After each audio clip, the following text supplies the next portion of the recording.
In this session, we're going to take a look at market depth, meaning how much do you have to trade dollar amount to push prices by a given amount, a penny, let's say.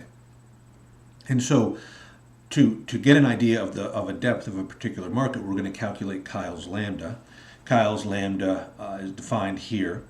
So we're going to rearrange this to estimate this regression equation, where we have the absolute value and the change in price on the left-hand side, and on the right-hand side we have the volume in dollars that it took to change that price. Alpha, lambda are going to be estimated coefficients, and our error term, we're going to estimate the variance of the error term. So if you're interested more on market depth, you can look at this presentation, and it gives you a link to some papers. However, what's of interest to us, besides being able to calculate market depth, is we're going to take a look at Coinbase Pro data on cryptocurrencies from the Coinbase exchange, and we'll also get to know a bit about the scikit-learn Python library, which is a very powerful Python library for statistics. So jumping in here, we first need to get the data. So we're going to use the Coinbase Pro package. So the Coinbase Pro has an API. So if we haven't defined API yet, this is an application programming interface. So what this is Coinbase, this exchange, has a bunch of data, and what an API is a way for you to access that data, right? So this is a Python wrapper around that API. So we can actually look at, so this would be the Coinbase Pro. This is the official documentation from the company, from the exchange itself. This talks about the API.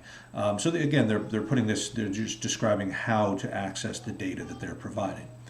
Now these are GET requests, which you can do over HTTP and so forth, but conveniently there's a Python wrapper around it, so we don't have to leave Python to request data from the Coinbase Pro API. So you can take a look through this.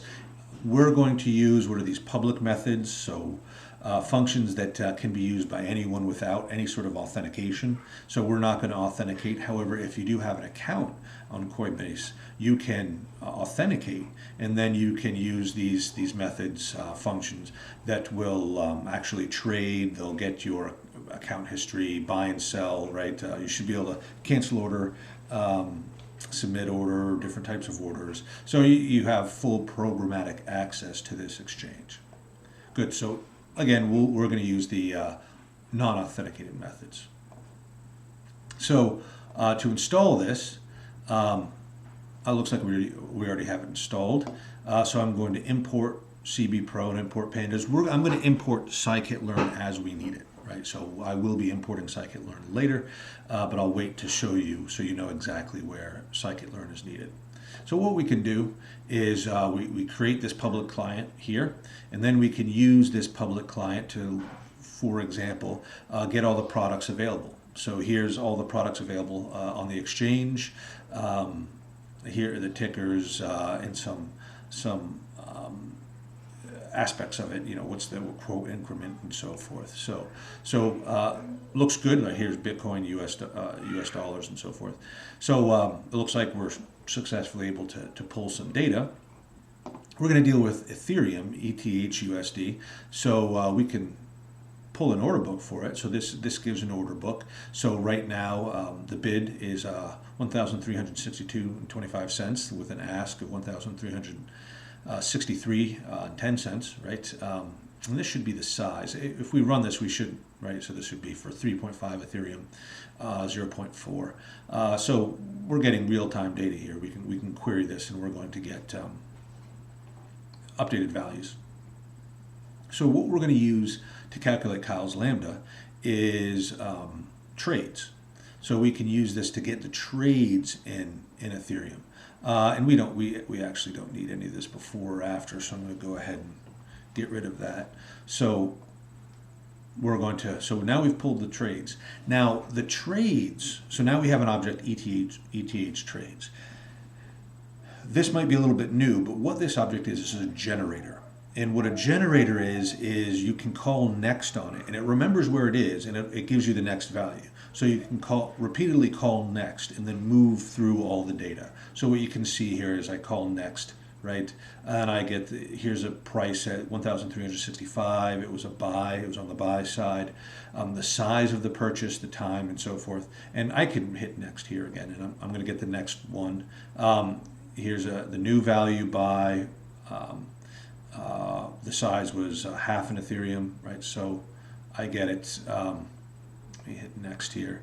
So I can keep going and keep getting the next and value. So the object will continually generate the next value. So I can, if we want a loop, I could print out 10 values, right? So here's going to be 10 trades all printed out at once. However, for our purposes, we want all of them. We don't want to iterate through. So what we're going to do is we're just going to call list and then get all the trades. So we're going to simply pull it and then convert it to a list. And then we can see the first 5 here. And this will give us the tail, the last 5 of it. Now what we have here is a list, but it's a list of dictionaries. So you can see here we have a list, but this here is a dictionary. And we can see this by saying type the trade data. This is a list. And then if we want to look at the first element, well, it's going to show it's a dictionary, right? So what we can do is we can go ahead and convert this list of dictionaries into a pandas data frame so we can work with it easier. So if we do this, we get an error, right? And what we see here is string object has no attribute keys. And this error is a little bit hard. This is a little bit difficult. It took, so I got this error and I looked through a little bit. And what it is here, this last, you can see all the dictionaries are like this, but then we just have this string at the end. So what we need to do is just simply get rid of that last message right there. So we can go ahead and remove -1 there is going to remove the last one, and then we'll get a nice data frame. So here we have time, trade ID, price, size, and whether it was a buy or sell. We can take a look at the types, and what we're going to see is price and size are strings, which we're going to run a regression on these and so forth. So we need to convert these to numeric, so we can go ahead and convert them to numeric. And then we need the trade dollar size. So here again, this is like our previous week where we're manipulating pandas data frames. We're going to create a new column as a function of price and size column, so we can go ahead and do that. It never hurts to take a look, and we have trade dollar size, right? So this says this is the price and this is the actual in the dollar value of the trade. Lastly, we need to, because in calculating Kyle's Lambda, we don't use the, well, we could calculate this later in the regression, but what we need is the change in the absolute value. We need the absolute value of the change in price, right? So we're going to go ahead and calculate that, and then we're going to have all our columns. Here's the trade dollar size, here's our absolute value change in price, right? So these are the ones that we're going to use. We actually won't use any of these other columns at this point. So we can do some summary statistics on this and get an idea of the mean trade dollar size is about 2,000. It's always good to check this out because if you get something like the mean trade dollar size was a very large or very small number, you may look to make sure that your calculations did what you thought that they would do. Good. So all of these look reasonable, right? I mean, we're dealing with 1,363, so a change in price of 15 cents is reasonable. I could calculate that in percent too, but that looks like a reasonable value. Good. So now we're going to need NumPy, and we're going to need the scikit-learn, the linear regression class from the scikit-learn library. So we can go ahead and import those. Right, and then we need to remember we have that not a number, so we can go ahead just like we did in the last session and get rid of that. And now we have our data frame, which is ready to be fed into the regression. So what we're going to do is use scikit-learn's linear regression class, and this is how we could run the regression, right? So we can run the regression here, and then we can get our regression coefficient, right? So that's our regression coefficient. And this is negative. The data is a little unstable. I might run that again. However, this looks, well, it looks sort of terrible, right? So let me unpack this a little bit. It's not actually, that bad. What we have here is, what's going on is the type of the, just when we have a pandas data frame and we're selecting a column, this is going to be a pandas series. And we can't feed a pandas series into scikit-learn's regression, so we have to convert it into a NumPy ND array, so an n-dimensional array. So that's where we use the values attribute, and that extracts the NumPy n-dimensional array there. Now, what this reshape is doing here is saying, okay, we'll take this array, right, and turn it into, I don't know how many rows, that's the -1, but one column. Right, so turn this into one column, and however many rows it takes to make that one column. So that's what this -1 is doing here, right?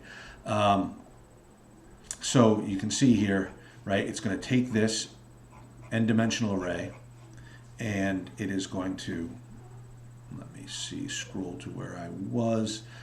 It's going to reshape it into what scikit-learn needs.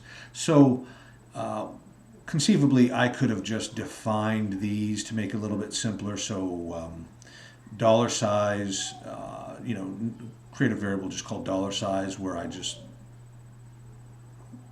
for this, create another variable for that, and it would make this call to linear regression fit a little bit cleaner. However, you're free to do that if you'd like. I just unpacked it here. Let's go ahead. All right, so I'm going to go ahead, and I know there's an error here. So I'm going to run all, but I don't want it to run that. So let's pull some data and all at once and run a regression and see the answer. So I'm going to go here and run all, and it's going to run all the way through this notebook.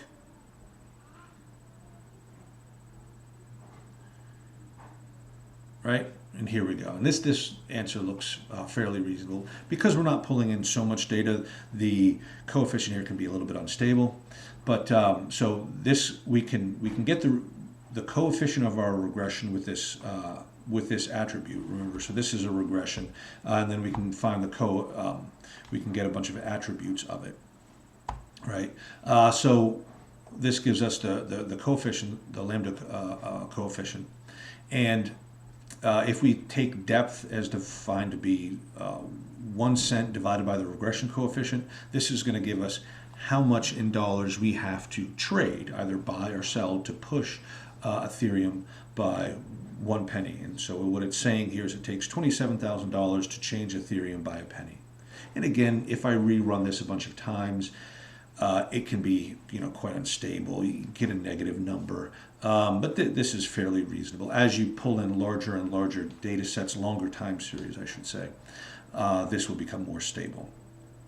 So as an exercise, do this for Bitcoin. It's not terribly tough. You can go here and instead of pulling Ethereum data, pull in Bitcoin data and calculate it. And for those of you who are familiar with the Kalman filter, right, you can also try to use a Kalman filter to estimate a time-varying lambda coefficient. This is what I've done quite a bit for research and also for consulting and so forth. The